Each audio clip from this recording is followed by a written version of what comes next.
First year exercise 12.1।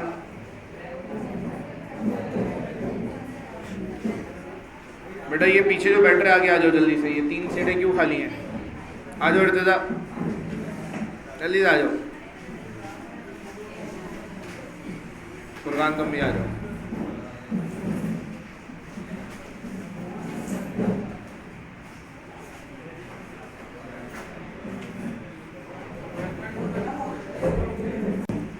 बेटा सबसे पहले, हाँ नहीं इसमें ग्राफ नहीं है, पहले उसमें हम सबसे पहले बात कर रहे हैं यहाँ पर फंक्शन की, कि फंक्शन ट्रिग्नोमेट्रिक फंक्शन या अगर कोई भी फंक्शन हो,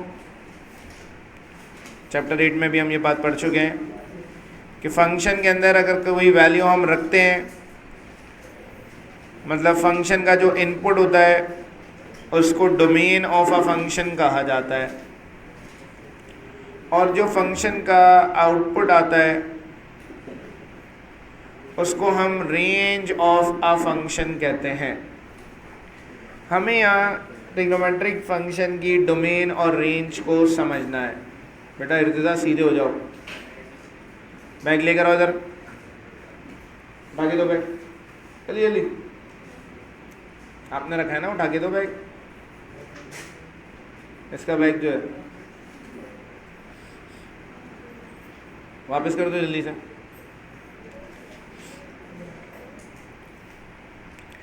बेटा हम सबसे पहले बात कर रहे हैं y is equals to sine theta की या साइन x की। बेटा साइन एक ऐसा ट्रिग्नोमेट्रिक फंक्शन है जिसके अंदर हम x की जगह 0 डिग्री रखें, 1 आएगा, ये लिखना नहीं है आपने, समझा रहा हूँ मैं सिर्फ। 30 डिग्री रखें, 0 डिग्री रखें 0 आएगा, 30 डिग्री रखें 0.5 आएगा, 60 डिग्री रखें आप 0.86 आएगा, साइन 90 रखें आप, मतलब 90 डिग्री रखें 1 आएगा। फिर इसके अंदर आप 120 डिग्री रखें, रिज़ल्ट जो है वो आपके पास 0.86 आएगा। आप एंगल में 150 डिग्री रखें 0.5 आएगा। आप कैलकुलेटर में साइन 180 लिखें 0 आ जाएगा। या आप साइन के एंगल में 210 लिखें -0.5 आएगा। साइन 240 निकालें -0.86 आएगा। साइन 270 निकालें -1 आएगा। साइन 300 -0.86, साइन 30 -0.5 और साइन 360 रिजल्ट आएगा 0। तो बेटा साइन एक ऐसा ट्रिग्नोमेट्रिक फंक्शन है जिसमें आप x की जगह कुछ भी रख दें आपको आंसर मिल जाता है। डोमेन एक ऐसी वैल्यू है जिसको रखने पर आंसर ट्रिग्नोमेट्रिक फंक्शन का अनडिफाइंड नहीं आना चाहिए। तो बेटा साइन एक ऐसा ट्रिग्नोमेट्रिक फंक्शन है जिसमें कुछ भी रख दें आंसर अनडिफाइंड नहीं आता। तो यहां पर आपने सबसे पहले ये डोमेन का ये टेबल याद करना पड़ेगा, डोमेन और रेंज का।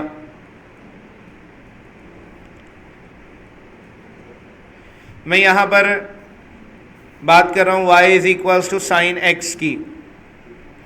तो साइन की डोमेन होती है capital R, means all real numbers. आप डोमेन में कुछ भी रख दें साइन आंसर दे देता है। रेंज क्या होती है, आउटपुट क्या आते हैं, रिजल्ट्स क्या आते हैं। तो रिजल्ट भी मैंने सामने लिखे हुए। साइन का रिजल्ट आ रहा है साइन 0 पे 0, फिर वैल्यू बढ़ रही है, बढ़ के क्या हो गई 1, फिर उसके बाद वैल्यू कम हो रही है 0 हो गई, फिर और कम हो गई -1 हो गई, फिर वापस 0 हो गई। तो साइन की वैल्यू 0 से स्टार्ट हो रही है, मैक्सिमम वैल्यू 1 पे जा रही है। सबसे बड़ा नंबर यहाँ पे 1 लिखा हुआ है, और सबसे छोटी वैल्यू क्या है -1। तो सबसे बड़ा नंबर +1 है, सबसे छोटी वैल्यू -1 है। तो साइन की जो रेंज है वो -1 से 1 के दरमियान में होती है। साइन का मैक्सिमम आंसर 1 आता है, मिनिमम आंसर -1 आता है, इसी के दरमियान में सारी वैल्यूज आती हैं, इसके अलावा कोई रिजल्ट नहीं आता। तो आपने साइन की डोमेन और रेंज याद कर ली। उसके बाद हम आएंगे y is equals to cos x पे। कॉस के साथ भी यही है कि कॉस एक ऐसा टिग्नोमेट्रिक फंक्शन है जिसमें x की जगह कुछ भी लिख दो आंसर अनडिफाइंड नहीं आता। कॉस की रेंज भी -1 से 1 होती है, क्योंकि आप कॉस की वैल्यू निकाल लें, कॉस 0 निकाल लें 1 आएगा। आप कॉस 30 डिग्री निकाल लें 0.86 आएगा। आप कॉस 60 निकाल लें 0.5 आएगा। आप कॉस 90 निकाल लें 0 आ जाएगा। तो कॉस का भी यही साइन है जो साइन का है, दोनों तकरीबन सेम रिजल्ट्स देते हैं, मतलब दोनों की रेंज बराबर होती है।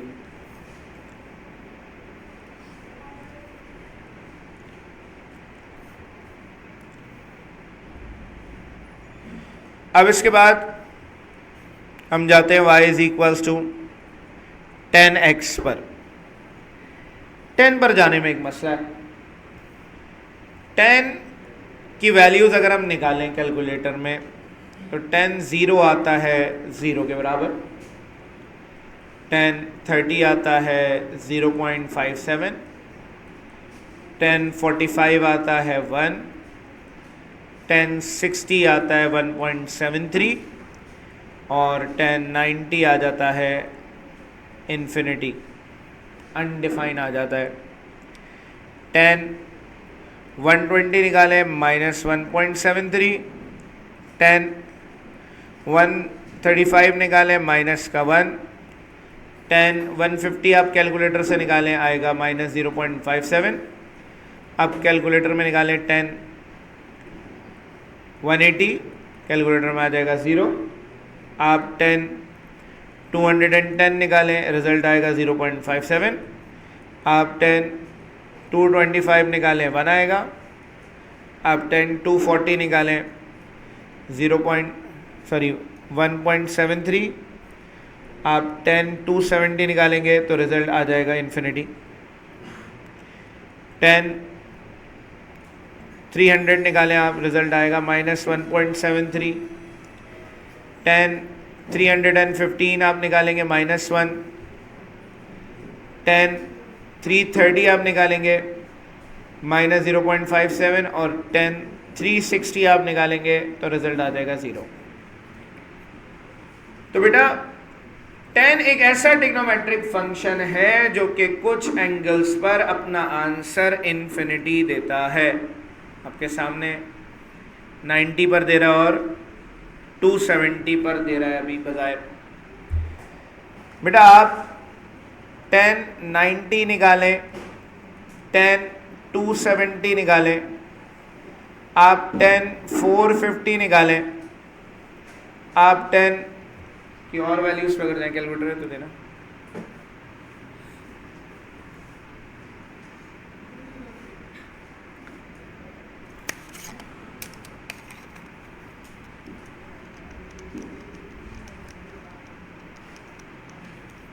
आप 10 630 निकालें, आप 10 810 निकालें, सब पे आंसर इन्फिनिटी आता है। तो इसका मतलब ये है कि कुछ ऐसे एंगल्स हैं जिन पे 10 का आंसर इन्फिनिटी आता है। जिस पे आंसर इन्फिनिटी आता है वो वैल्यू डोमेन का हिस्सा नहीं हो सकती, चाहे कुछ भी कर लें। बेटा 90 पर इन्फिनिटी आ रहा है, 270 पर आ रहा है, 450 पर आ रहा है, 630 पर इन्फिनिटी आ रहा है, 810 पर इन्फिनिटी आ रहा है। सवाल बुक के अंदर रेडियन में लिखा हुआ है इसको। 90 का मतलब होता है π/2 रेडियंस, 270 का मतलब है 3π/2, 450 का मतलब है 5π/2, 630 का मतलब है 7π/2, 810 का मतलब है 9π/2। तो बेटा इन वैल्यूज में क्या बात कॉमन है? सब में क्या आ रहा है? पाई बाई 2 आ रहा है, और पाई बाई 2 के साथ क्या लिखा हुआ है, 1 2 3 7 9, मतलब ऑड नंबर्स लिखे हुए हैं। अब इतने सारे एंगल्स को एक वैल्यू में बंद करना है, तो इसको हम लिखते हैं n pi by 2, where n belongs to odd numbers. क्योंकि मैं n की जगह 1 रखूंगा तो पहला एंगल मिल जाएगा, n की जगह 3 रखूंगा दूसरा मिल जाएगा, n की जगह 5 रखूंगा तीसरा मिल जाएगा। तो आपने याद रखनी है कि इसकी जो डोमेन है वो होती है all real number except n pi by 2 such that n is an odd integer. आ रही है सबको बात समझ में? किसी को कोई मसला, कोई टेंशन, कोई परेशानी?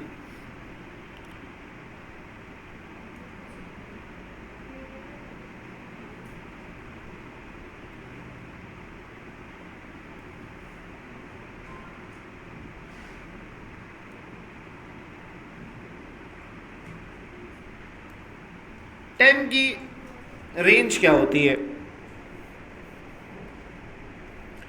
बीच में लगता है।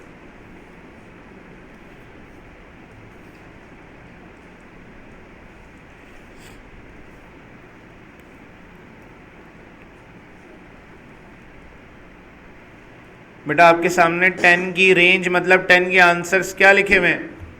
10 का मैक्सिमम आंसर क्या आ रहा है? इन्फिनिटी। इन्फिनिटी का मतलब बहुत बड़ा आंसर है। मतलब आपके पास 10 की वैल्यू 0 थी, 0 से बड़ी 0.57 हुई, फिर 1 हुई, फिर और बढ़ गई, फिर मैक्सिमम वैल्यू हो गई, तो इसको हम प्लस इन्फिनिटी भी कहते हैं। फिर प्लस इन्फिनिटी के बाद ये कम होना शुरू हो गई, -7.73, फिर माइनस, फिर 0 हो गई, फिर दोबारा इंक्रीज होना शुरू हो गई, फिर डिक्रीज होना शुरू हो गई। तो 10 का मैक्सिमम आंसर, मिनिमम आंसर आप नहीं बता सकते कि कहाँ से कहाँ तक होगा, क्योंकि इसका आंसर इन्फिनिटी भी आ रहा होता है। तो आप 10 की जो रेंज है उसको लिखते हैं ऑल रियल नंबर्स, कुछ भी आ सकता है। बेटा 10 की डोमेन याद करने से हमें एक फ़ायदा होता है, हमें सेक की डोमेन भी याद हो जाती है। क्यों भाई? क्योंकि 10 थीटा बराबर होता है sine theta upon cos theta के, और सेक थीटा बराबर होता है 1 अपॉन कॉस थीटा, क्योंकि दोनों के डिनोमिनेटर में कॉस आता है, इसी वजह से दोनों सेम एंगल्स पर अनडिफाइंड आंसर देते हैं।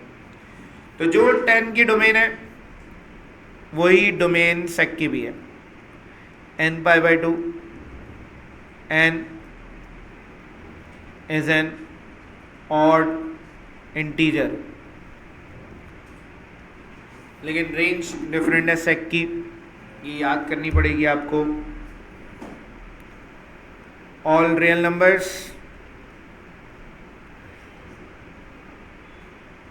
Greater than equals to 1 and less than equals to -1। तमाम रियल नंबर्स आएंगे जो कि 1 से बड़े और -1 से छोटे हैं। ये बात आपको क्लियर होगी ग्राफ जब इसका हम करेंगे, कैसा क्यों है। फिर उसके बाद बात होती है कॉट की। 10 और कॉट में एक बात कॉमन है कि 10 की जो रेंज है वही कॉट की रेंज होती है। इसी तरह कोसेक और सेक में एक बात कॉमन है कि जो सेक की रेंज है वही रेंज कोसेक की भी होती है, greater than equals to 1 and less than equals to -1। अब बेटा हमें ये देखना है कि कॉट का और कोसेक का रिजल्ट अनडिफाइंड कहाँ कहाँ होता है।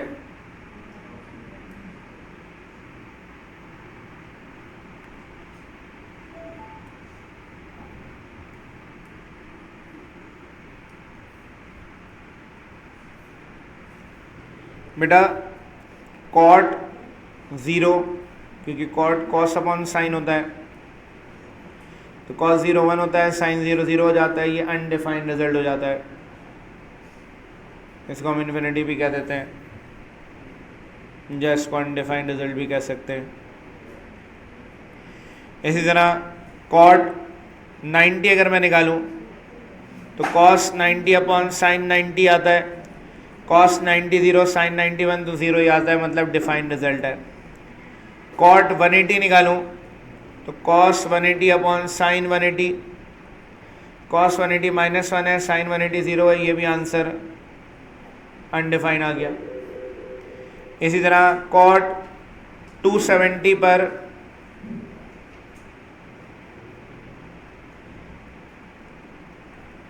और साइन 270 की अगर वैल्यू निकालें तो कॉट 270 0 होता है, साइन 270 -1 है, तो इसका आंसर 0 ही आता है। 360 पर भी इसका आंसर अनडिफाइन आता है।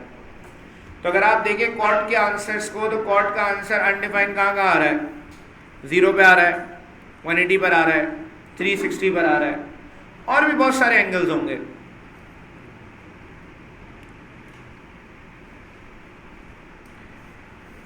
तो बेटा कॉट का आंसर अनडिफाइंड आता है 0 पर, 180 पर, 360 पर,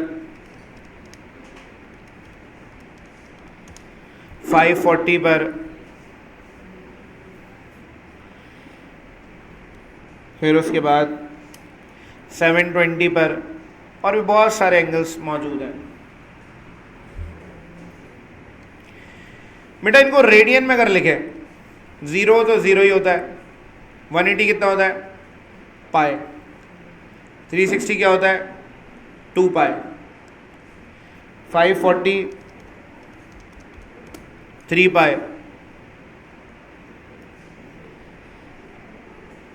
उसके बाद ये होता है 4 पाई, फिर आगे चले आएंगे 5 पाई, फिर आगे जाएंगे 6 पाई। ये सारी वैल्यूज पर एंगल का रिजल्ट अनडिफाइंड आ रहा होता है। अब बेटा इन आंसर्स को एक जगह बंद करना है, मैं इसको 0 पाई कह सकता हूं, 0 पाई 0 ही होगा, ठीक है। इन वैल्यूज को एक जगह बंद करने के लिए इसको ऐसे लिखा जाता है, 0 π/2, इसको कहा जाता है 2 π/2। π/2 इसलिए क्योंकि पिछले उसमें भी π/2 रेफरेंस लिया था, तो 2 से 2 कैंसिल होगा, वापस पाई आ जाएगा। इसको कहते हैं 4 π/2, 3 पाई को कहते हैं 6 π/2, 4 पाई को कहते हैं 8 π/2, मतलब इसको कहते हैं 10 π/2।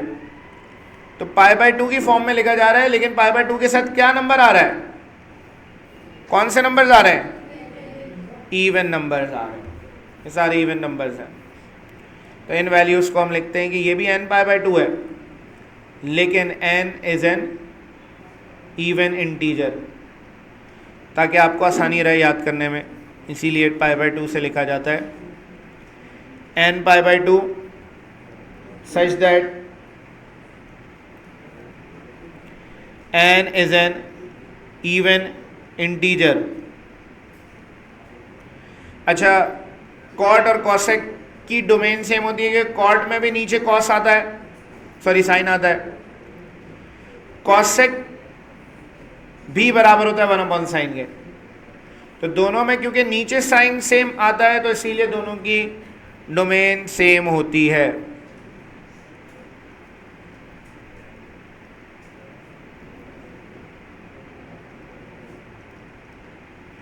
वैसे तो डोमेन एक और तरीके से भी लिखी जाती है, लेकिन वो इंशाल्लाह एप्टीट्यूड में पढ़ेंगे, वो हम यहाँ नहीं पढ़ते, क्योंकि बुक में जितनी बात लिखी है उतनी पढ़ाऊँगा इसमें फर्स्ट ईयर के लिए।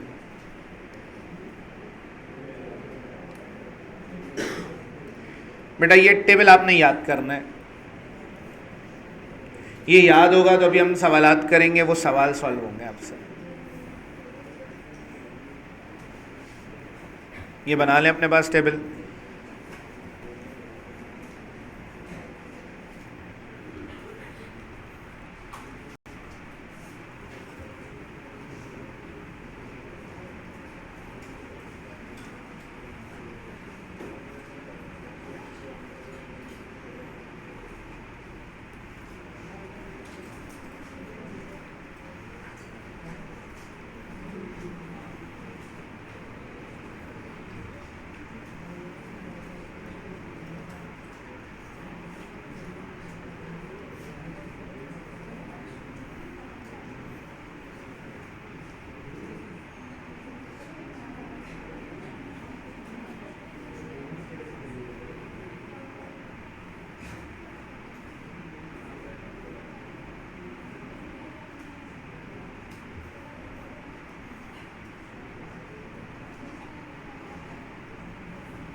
देखिएगा, find the domain and range of each of the following functions sine 2 sine 3x।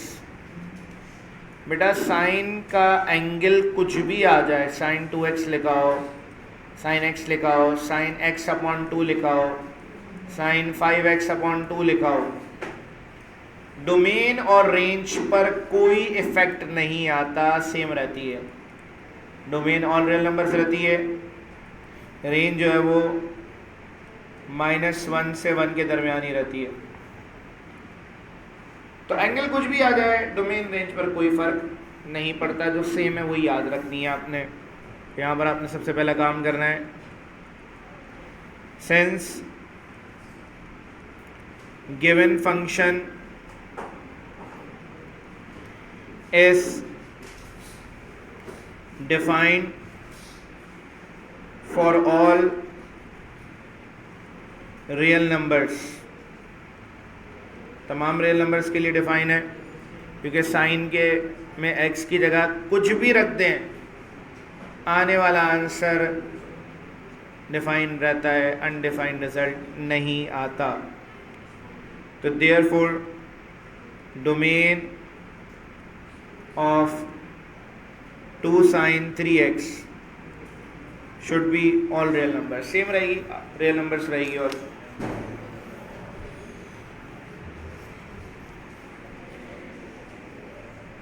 बेटा रेंज क्या होगी इसकी, as range of sin 3x is equals to, sine 3x की जो रेंज है वो है y such that y belongs to real numbers and, set की फॉर्म में लिखना चाहे तो ऐसे लिखते हैं इसको, एंड -1 से बड़ा है और 1 से छोटी है वैल्यू। ये साइन की रेंज है, -1 से 1। लेकिन जब साइन के प्रोडक्ट में आ जाए कोई number, so range of 2 sin 3x क्या होगी, एंगल कुछ भी आ जाए, डोमेन रेंज और डोमेन पे कोई इफेक्ट नहीं आता। लेकिन अगर प्रोडक्ट में कोई नंबर आ जाए तो बिल्कुल फर्क पड़ता है। प्रोडक्ट में क्या लिखा हुआ है, 2 लिखा हुआ है, तो रेंज हो जाएगी -2 से 2। प्रोडक्ट में 3 लिखा होता तो -3 से 3 हो जाएगी, प्रोडक्ट में 5 लिखा होता -5 से 5 हो जाती। ठीक है, बस ये फर्क आना है और कोई फर्क नहीं आता। क्वेश्चन नंबर 1 जो है वो MCQs में आ सकता है। वैसे तो ये जो पूरी एक्सरसाइज है ये MCQs के लिए ज़्यादा इम्पोर्टेंट है। पिछले साल क्वेश्चन नंबर 4 से एक शॉर्ट आया था, बाकी शॉर्ट कहीं से नहीं आ सकता इस एक्सरसाइज से। पिछले साल भी इसलिए आया था क्योंकि एक एक्सरसाइज रिड्यूस थी इस चैप्टर की।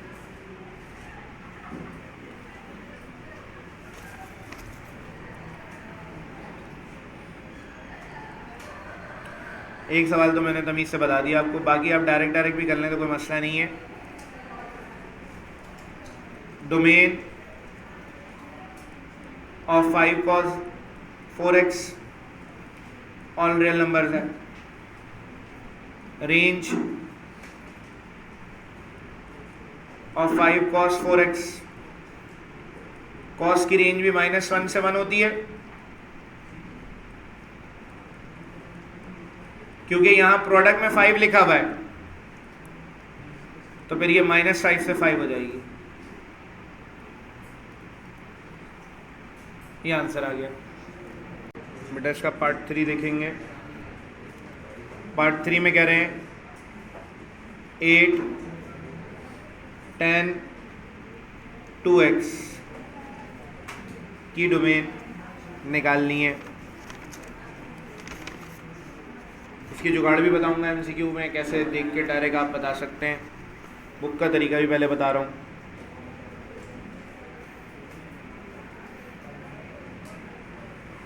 We know that 10 2x बराबर होता है sin 2x upon cos 2x के। तो tan बराबर होता है साइन अपॉन कॉस के is undefined if cos 2x is equals to 0। ये अनडिफाइन होगा, कब अनडिफाइन होगा? जब नीचे ज़ीरो आ जाए। जब भी डिनोमिनेटर में ज़ीरो आता है तो रिजल्ट अनडिफाइन हो जाएगा। डिनोमिनेटर में ज़ीरो आने का मतलब है क्या चीज़ ज़ीरो हो जाए? नीचे वाली वैल्यू ज़ीरो हो जाए, तब अनडिफाइन आएगा। बेटा तो cos 2x 0 के बराबर आपने रखा, तो cos उधर जाएगा, cos इनवर्स 0 हो गया। cos का रिजल्ट 0 कब होता है? 90 डिग्री पर, 270 डिग्री पर, 450 डिग्री पर और बहुत सारे एंगल्स उन पर 0 होता है। तो cos का रिजल्ट 0 होता है पाई बाई 2 पर, 3 पाई बाई 2 पर, 5 पाई बाई 2 पर, 7 पाई बाई 2 पर, 9 पाई बाई 2 पर, इन सब पर रिजल्ट इसका 0 होता है। तो मैंने अभी डोमेन में बताया कि cos का रिजल्ट 0 होता है, मतलब 10 की डोमेन में हम लिखते हैं n पाई बाई 2 कि n pi by 2 undefined value है, where n is an odd integer.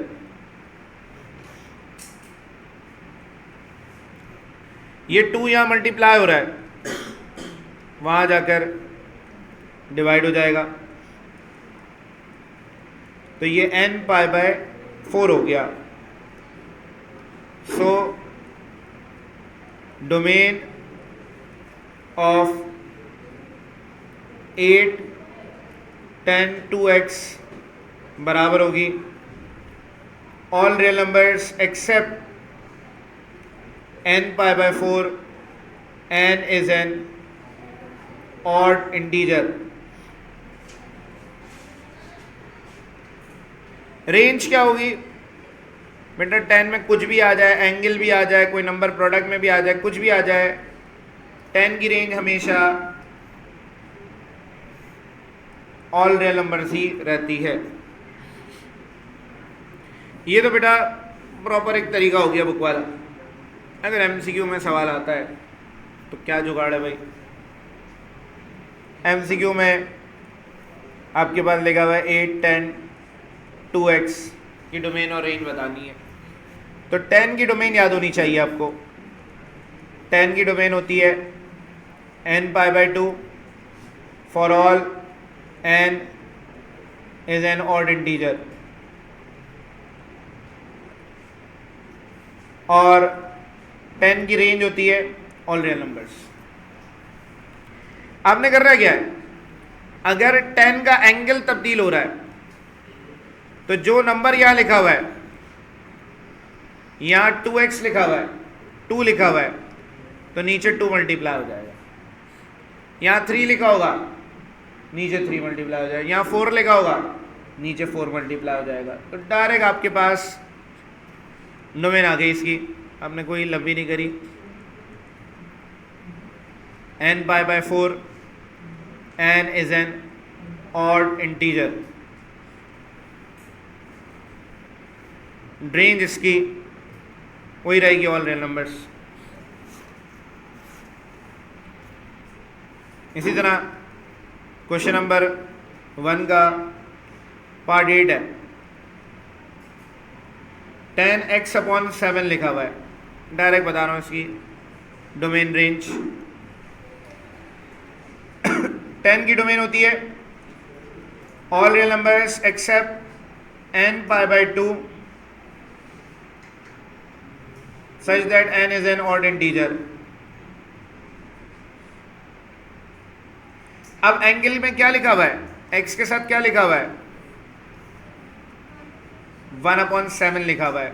तो x के साथ 1/7 लिखा हुआ है, तो नीचे आप मल्टीप्लाई करा दें 1/7, तो यहाँ नीचे 1/7 मल्टीप्लाई हो गया, तो डोमेन आ गई इसकी ऑल रियल नंबर्स एक्सेप्ट, इसको पलट देंगे तो ये 1/7 पलट जाएगा तो 7π/2 हो जाएगा। n is an odd integer, तो जो भी नंबर x के साथ लिखा हुआ है वो नीचे मल्टीप्लाई हो जाएगा, तो डायरेक्ट डोमेन आ जाएगी। रेंज आपकी सेम रहेगी, रेंज होती है ऑल रियल नंबर्स 10 में। कोई मसला, कोई टेंशन, कोई परेशानी? नेक्स्ट पार्ट, क्वेश्चन 1 का पार्ट 4, cosec 6x, वही काम करना है। cosec की डोमेन याद करनी है, all real numbers accept n π/2 such that n is an even integer। ये cosec और cot की डोमेन सेम होती है। अब बेटा x के साथ क्या लिखा हुआ है? 6 लिखा हुआ है, नीचे 6 मल्टीप्लाई करा देंगे तो डोमेन आ गई n π/12, n is an even integer।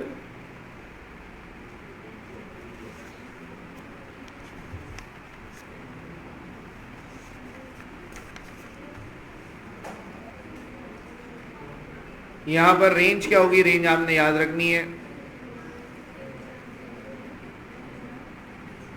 Range होती है y is less than equals to -1 और y is greater than equals to 1।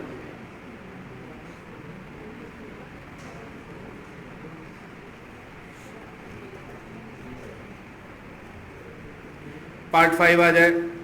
Part 5 में लिखा हुआ है 5 cot 2x, जो cosec की डोमेन होती है वही cot की होती है। All real numbers accept n π/2 such that n is an even integer। यहां x के साथ 2 लिखा हुआ है तो नीचे 2 मल्टीप्लाई हो जाएगा, डोमेन आ जाएगी all real number except n π/4, n is an even integer। cot और 10 की रेंज सेम होती है, इसकी रेंज होती है ऑल रियल नंबर्स, कोई फर्क नहीं पड़ता। प्रोडक्ट में फर्क कब पड़ेगा? साइन और कॉस पे बस, या सेक और सेक पे भी, लेकिन कोई सवाल ऐसा है ही नहीं कॉसेक और सेक का।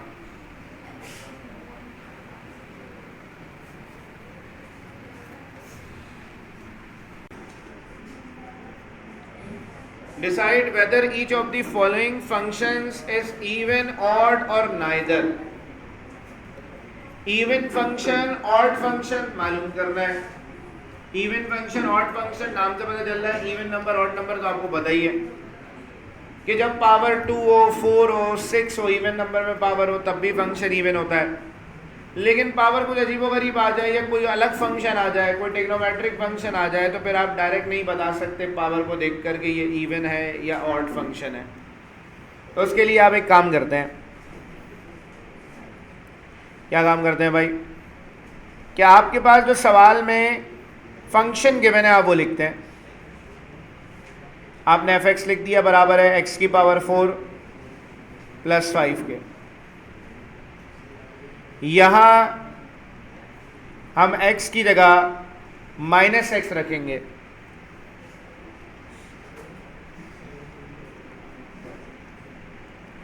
तो जहां जहां x लिखा था वहां हमने -x लिख दिया। तो जब भी इवन या ऑड फंक्शन मालूम करना होगा तो x की जगह -x रखेंगे। तो यहां पर पावर 4 है, पावर इवन है, इवन की वजह से माइनस खत्म हो जाएगा, x की पावर 4 बच जाएगा। मैंने x की जगह -x रखा, सवाल को सॉल्व किया, सॉल्व करने पर वापस सवाल रिपीट हो गया, वापस वही चीज़ रिपीट हो गई जो सवाल में दी हुई है। मतलब F of minus x F x के बराबर आ गया, मतलब सेम फंक्शन रिपीट हो गया। जब भी सेम फंक्शन रिपीट होगा तो हम कहेंगे कि ये फंक्शन इवन फंक्शन है। फॉर एग्जाम्पल अगला पार्ट देखें, अगर हम अगले पार्ट में कहा हुआ है कि एच एक्स बराबर है एक्स की पावर 5 के, मैंने यहां एक्स की जगह माइनस एक्स रखा,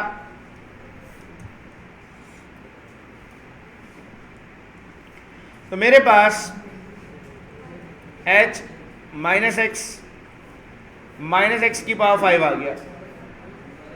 मेरे पास पावर क्योंकि ऑड है, ऑड पावर लगी हुई है, तो माइनस की साइन बच जाएगी। ये जो x की पावर, ये जो पावर 5 है, ये x पे लगा गई। बेटा फंक्शन तो रिपीट हो गया, जो भी फंक्शन सवाल में दिया हुआ है वही रिपीट हुआ, लेकिन साथ में क्या आ रही है वैल्यू, साथ में माइनस की साइन आ रही है वैल्यू में। तो फंक्शन रिपीट हो जाए माइनस की साइन के साथ तो हम ऐसे फंक्शन को ऑड फंक्शन कहते हैं। सेम फंक्शन रिपीट हो माइनस की साइन के साथ तो ऑड फंक्शन है, और अगर प्लस की साइन के साथ बिल्कुल सेम फंक्शन रिपीट हो रहा है तो वो इवन फंक्शन कहलाता है। अभी और बहुत सारे सवाल हैं इसके करते हैं। पार्ट 3 देखिएगा।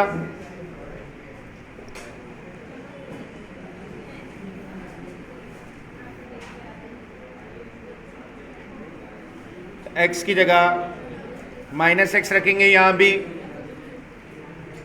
के minus x plus mod of minus x. तो जहां जहां एक्स था वहां माइनस एक्स रख दिया। मॉड ऑफ माइनस एक्स का मतलब है कि माइनस की साइन हट जाएगी, मॉड एक्स आ जाएगा, क्योंकि मॉडुलस का काम ही ये होता है कि माइनस को पॉजिटिव करना, नेगेटिव को पॉजिटिव बनाना। अब एक मसला है कि जब मैंने x की जगह माइनस एक्स रखा तो मेरे पास सेम फंक्शन रिपीट नहीं हो रहा। सवाल में दिया हुआ है x, यहाँ माइनस एक्स आ गया है। सवाल में दिया हुआ है मॉड x, यहाँ मॉड x आया हुआ है। एक वैल्यू तो सेम आ रही है, दूसरी वैल्यू सेम नहीं आ रही, तो इसका मतलब ये इवन फंक्शन तो है ही नहीं, सेम आया नहीं है। क्योंकि माइनस कॉमन निकाल के देखेंगे, जब माइनस कॉमन निकालते हैं तो दोनों की साइन तब्दील हो जाएगी। x नेगेटिव है तो पॉजिटिव हो गया, यहां बाहर प्लस की साइन है तो ये माइनस की साइन हो गई। बेटा माइनस कॉमन निकालने पर क्या सेम फंक्शन आया? नहीं आया। तो इसका मतलब है function is neither even nor odd, ना इवन है ना ऑड है।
कर लिया सबने कॉपी?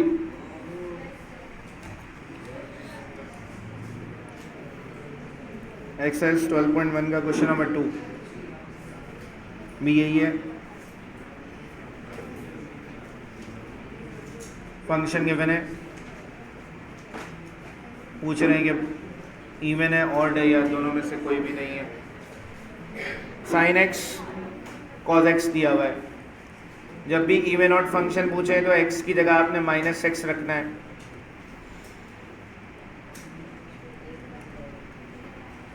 तो sine minus x into cos minus x, sine minus theta minus sine theta के बराबर है, cos minus theta cos theta के बराबर है।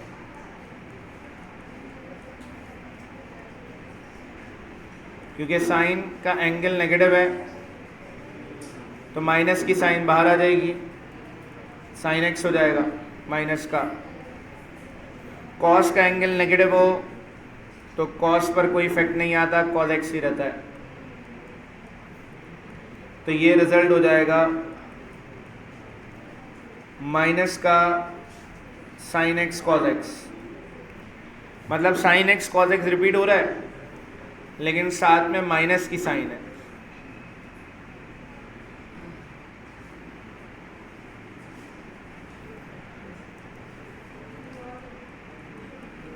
तो एफ ऑफ माइनस एक्स बराबर है माइनस का F of X. Function same repeat हो गया with minus sine, it means कि ये ऑड फंक्शन है।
G X is equals to sine square X upon 1 minus 10x।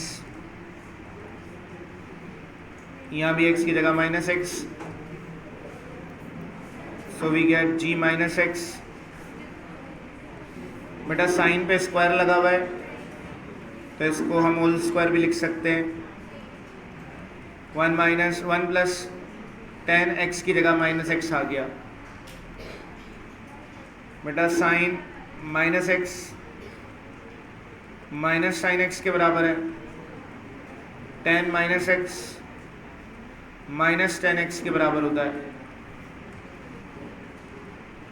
तो g ऑफ माइनस एक्स ऊपर आ गया माइनस साइन एक्स का square, नीचे माइनस बाहर आ जाएगा तो माइनस का 10x हो जाएगा। Sine square upon 1 minus 10x आ गया।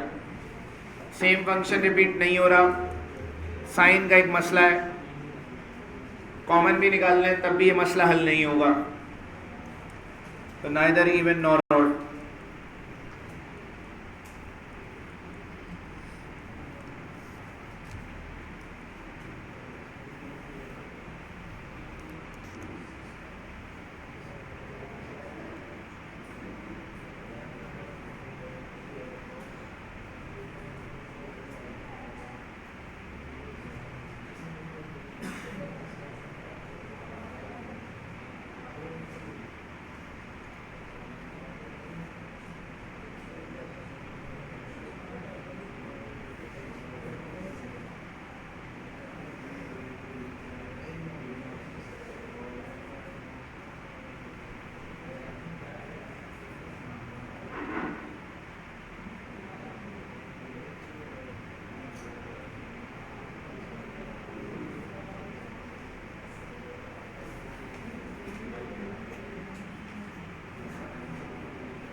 यहाँ भी x की जगह minus x, minus 10 minus x, नीचे x की जगह minus x plus sign x लिखा है तो माइनस एक्स आ गया।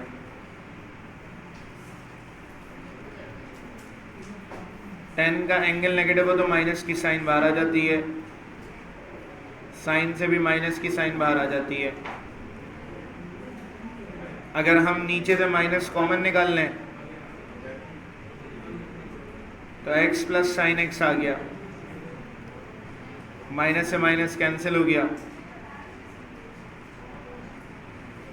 तो 10x upon x plus sine x मतलब सेम फंक्शन रिपीट हो गया। इट मीन्स कि ये इवन फंक्शन है।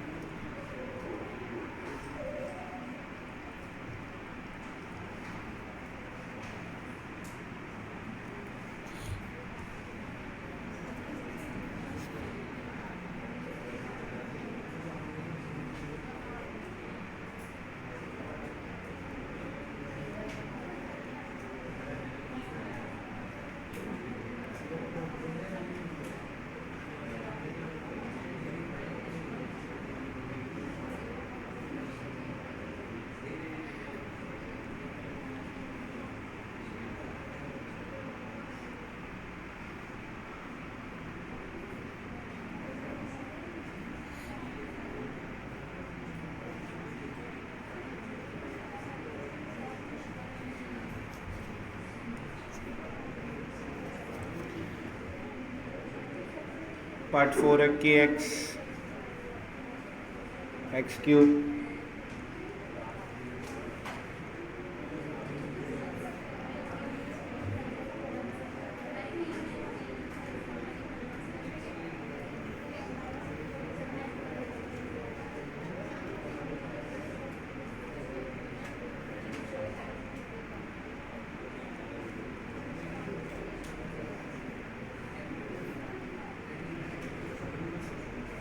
तो x की जगह यहाँ भी माइनस एक्स सब्सिट्यूट करने पर x का क्यूब बाहर लिखा है तो माइनस एक्स क्यूब बचा, माइनस की साइन बाहर आ गई, sine X plus cos x.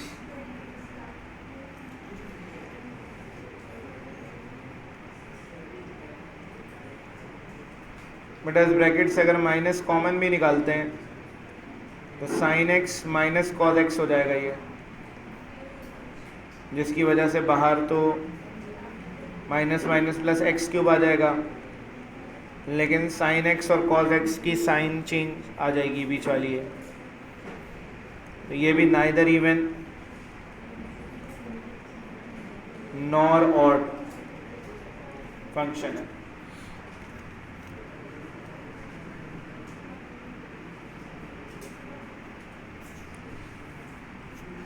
बेटा क्वेश्चन नंबर 3 देखिएगा, find the period of the following functions.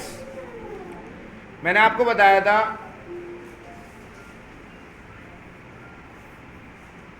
बेटा स्पीकर बंद कर दो, ठीक है, हमजा का स्पीकर है, सही है, रिपोर्ट आई हुई है सारी मेरे पास। और अभी मैं एडमिन को बुला के सबके बैग और तलाशी दिलवाऊंगा, पता चल जाएगा किसके पास है। रोज़ाना का आप लोगों ने लगा ली हरकत, जी मैं बिल्कुल ही। यहाँ पर लिखा हुआ है find the period of following functions. हमने इसको एफ एक्स के बराबर सपोज कर लिया, एफ एक्स बराबर है साइन 3x के। बेटा आपको 12.5 में मैंने बताया कि साइन कॉस सेक कॉसेक अगर आ जाए तो आपने याद रखना है कि इनका जो पीरियड है वो 360 या फिर 2 पाई रेडियंस है। और अगर आपके पास सवाल में tan या cot आ जाए तो आपने याद रखना है कि इसका पीरियड 180 या फिर पाई रेडियंस है। मतलब ये ऐसे एंगल्स हैं जिन पे ट्रिग्नोमेट्रिक फंक्शन अपने आंसर्स को रिपीट करते हैं। लेकिन अगर एंगल तब्दील हो जाता है, साइन x की जगह साइन 3x आ जाए, cos 2x आ जाए, cos 4x आ जाए, एंगल तब्दील होता है तो पीरियड भी तब्दील हो जाता है। बुक के अंदर किस तरीके से सवाल को करा है पहले ये बता रहा हूं मैं आपको। आपके पास यहां पर एफ ऑफ एक्स बराबर है साइन 3x के। आपने क्या करना है, रिप्लेस x बाय, यहां पर एक काम कर सकते हैं, ऐड 2 पाई इन 3x, मतलब जो भी एंगल है उसमें 2 पाई ऐड करा देना है। तो 3x एंगल, इसमें 2 पाई ऐड करा दिया। 2 पाई क्यों ऐड करा है, क्योंकि साइन का पीरियड 2 पाई होता है, एक्चुअल पीरियड। यहां से आपने जो भी x का कोफिशिएंट है, जो x के साथ नंबर लिखा हुआ है, वो कॉमन निकालना है। 3x प्लस 2 पाई, यहां से हम 3 कॉमन निकाल लेंगे। जब 3 कॉमन निकालेंगे तो 3 दोनों वैल्यूज से डिवाइड हो जाएगा और fx बराबर आ जाएगा sign 3x plus 2 pi by 3। तो जो x के अंदर वैल्यू ऐड हो रही है, अब ये वैल्यू इसका पीरियड कहलाएगी। तो इसका पीरियड होगा 2 पाई बाय 3 रेडियंस। इतना छोटा सवाल शॉर्ट में आ ही नहीं सकता। आएगा कहाँ, एमसीक्यू में। एमसीक्यू में आएगा, डायरेक्ट सवाल देखकर आप बता सकते हैं कि पीरियड क्या है। आपको इतनी भी लंबी करने की ज़रूरत नहीं है। 2 फॉर्मूले आपने याद करने। क्या 2 फॉर्मूले, period of sine cos sec cosec, कोई भी आ जाए, फॉर्मूला याद करना है 2 pi upon coefficient of x। सवाल में आ जाए, बोला जाए पीरियड ऑफ tan x या cot x निकालो, तो pi upon coefficient of x। मिसाल के तौर पे क्वेश्चन नंबर 3 का पार्ट 2 है। कहा जा रहा है cos 4x, cos लिखा हुआ है, पीरियड निकालना है। पीरियड बराबर होगा 2 pi upon coefficient of x। x का कोफिशिएंट क्या है, 4 है, तो आंसर आ गया पाई बाय 2 रेडियंस। तो 2 से 4 कैंसिल हो गया, डायरेक्ट आंसर आ गया। पार्ट 3 पर आ गए।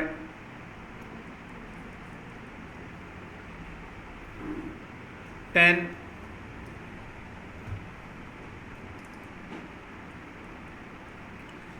एक्स अपॉन 3, क्योंकि 10 लिखा हुआ है, पीरियड बराबर होता है 10 में pi by coefficient of x। तो x का कोफिशिएंट अब क्या है, यहाँ पर x के साथ क्या लिखा हुआ है, 1/3।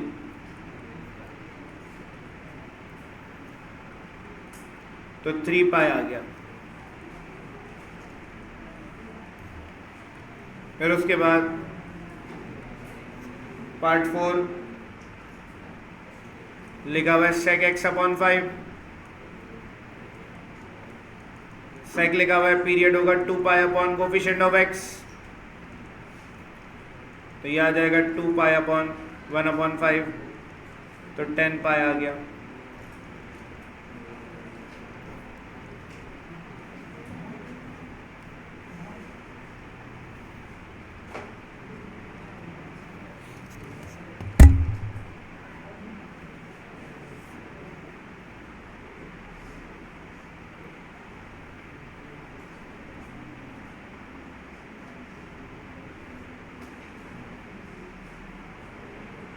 बाकी पार्ट सूझेंगे इसके, एमसीक्यू में आएगा ये।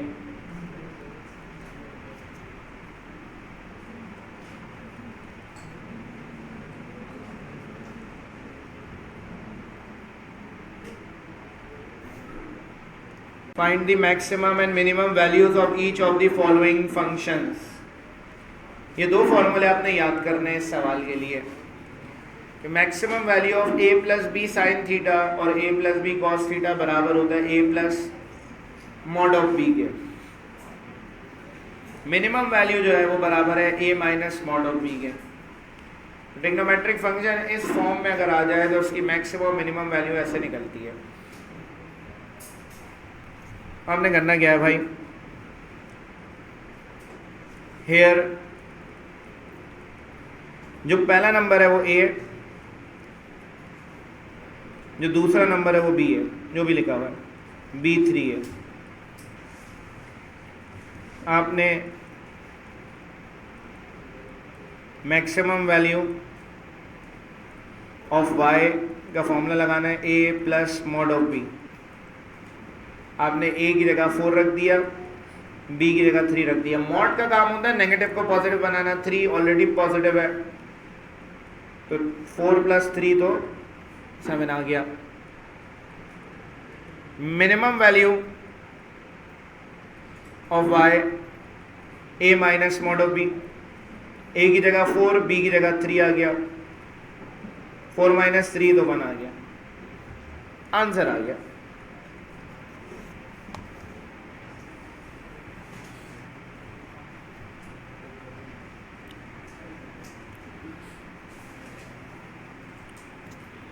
इसी तरह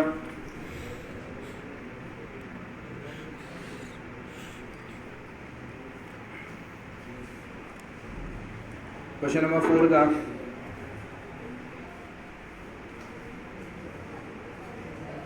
पार्ट 3 कंसिडर कर लें। y बराबर है 6 माइनस 1/3 साइन 3 थीटा प्लस 2।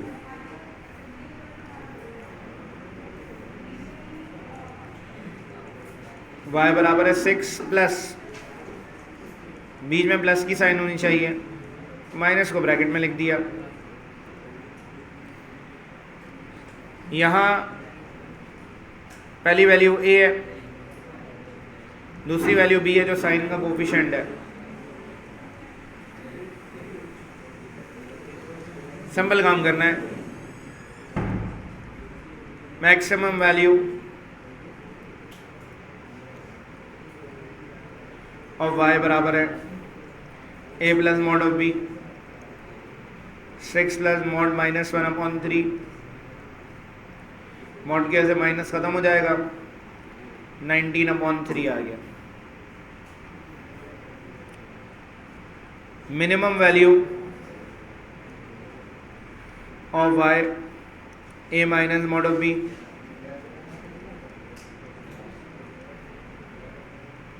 मॉड के ऐसे ब्रैकेट के अंदर, मॉड के अंदर माइनस से ख़त्म हो जाएगा, डायरेक्ट कैलकुलेटर में रख दे 18 माइनस 1 17/3 आ गया आंसर।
4 का आखिरी पार्ट मैं करवा रहा हूँ 5। बेटा सवाल रेसिप्रोकल है, फ्रैक्शन में वैल्यू सेम है जो हमने पिछले पार्ट में सॉल्व करी, लेकिन 1 के नीचे है।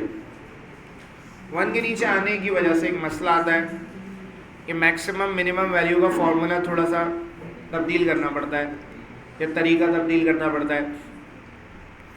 जो पहला नंबर है वो ए है, जो दूसरा नंबर है वो बी है। -12 है दूसरा नंबर, बी -12 आ गया। जो मैक्सिमम वैल्यू का फॉर्मूला था और जो मिनिमम वैल्यू का फॉर्मूला था उसको कैपिटल एम और स्मॉल एम कह दिया मैंने, कोई भी वेरिएबल आप कह दें। ए प्लस मॉड ऑफ बी और ए माइनस मॉड ऑफ बी, तरीका वही है कि ए की जगह 25 रख दिया, बी की जगह -12 रखा। मॉड की वजह से माइनस खत्म हो गया, 25 + 12 37 आ गया। यहाँ भी यही करा, 13 में से 25 में से 12 किया, 13 बचा। बेटा हमें तो रेसिप्रोकल फंक्शन की वैल्यू निकालनी है, 1 वाले फंक्शन की वैल्यू निकालनी है। हमने अपनी आसानी के लिए जो नीचे वैल्यू लिखी थी उसके 2 रिजल्ट्स निकाल लिए। तो नीचे वाले फंक्शन के मैक्सिमम और मिनिमम रिजल्ट निकाल लिए हमने, 37 और 13। मुझे इसको रेसिप्रोकल करना है फाइनल रिजल्ट निकालने के लिए। मैं यहाँ पर लिख दूंगा let m dash small m dash respectively represent the maximum and minimum values of the reciprocal function। तो हमने यहाँ पर क्या करा, हमने लिख दिया कैपिटल M बराबर है 1 कैपिटल M के, M डैश बराबर है स्मॉल m डैश 1/m के बराबर है। तो ये 1/37 और ये 1/13 आ गया आंसर।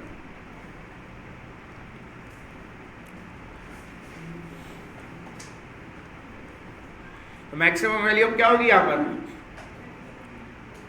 1/13 होगी, क्योंकि नीचे छोटा नंबर हुआ तो बड़ी वैल्यू आई। आप पॉइंट्स में भी चेक कर सकते हैं कि आप 1/37 निकालें तो ये आता है 0.027 और 1/13 निकालें तो ये 0.0769, तो बड़ा नंबर 0.0769।